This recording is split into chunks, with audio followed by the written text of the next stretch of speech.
President Trump is a fascist? I've spoken about. That's okay. You can just say yes. Okay. যেমন শঙ্কা ছিল তেমন কিছুই ঘটেনি। ঝোড়ো উদ্দামতা না, বরফ শীতলতাও না। ওভাল অফিস জুড়ে চাদর বিছিয়েছিল আন্তরিকতার উষ্ণতা। হোয়াইট হাউসে প্রেসিডেন্ট ডোনাল্ড ট্রাম্প আর নিউ ইয়র্কের নবনির্বাচিত মেয়র মামদানির বৈঠক ছিল হৃদ্যতাপূর্ণ। সাম্প্রতিক এই বৈঠকে ছিল আরেক চমক। নির্বাচনের সময় বহুবার জোহরান ট্রাম্পকে বলেছিলেন ফ্যাসিবাদী। তাই সাংবাদিকের প্রশ্ন, এখনো কি তিনি ট্রাম্পকে একই চোখে দেখেন?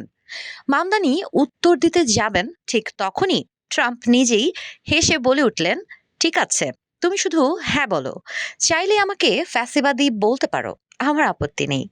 ট্রাম্পের এই কৌতুক করাটা অনেকেই মজার ছলে নিচ্ছেন, আবার কেউ বলছেন মামদানিকে কি খোঁচা মারলেন ট্রাম্প। সিএনএন জানায় বৈঠকটিকে ট্রাম্প বলেছেন দারুণ এবং খুবই ফলপ্রসূ। নিজ শহর নিউ ইয়র্কের মেয়র হওয়ায় জোহরানকে অভিনন্দন জানিয়ে ট্রাম্প বলেন তিনি অনেককেই অবাক করবেন, রক্ষণশীলদেরকেও উদারপন্থীদেরকেও। আমি চাই তিনি সফল হন।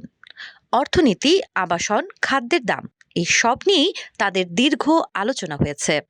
মামদানিও পাশে দাঁড়িয়ে বলেন বৈঠকটি ছিল খুবই ইতিবাচক। নিউ ইয়র্কবাসীর জীবনযাত্রার ব্যয় ছিল এই আলোচনার কেন্দ্র। তাদের এই বৈঠক কি সুফল নিয়ে আসে দেখার অপেক্ষায় নিউ ইয়র্কবাসী।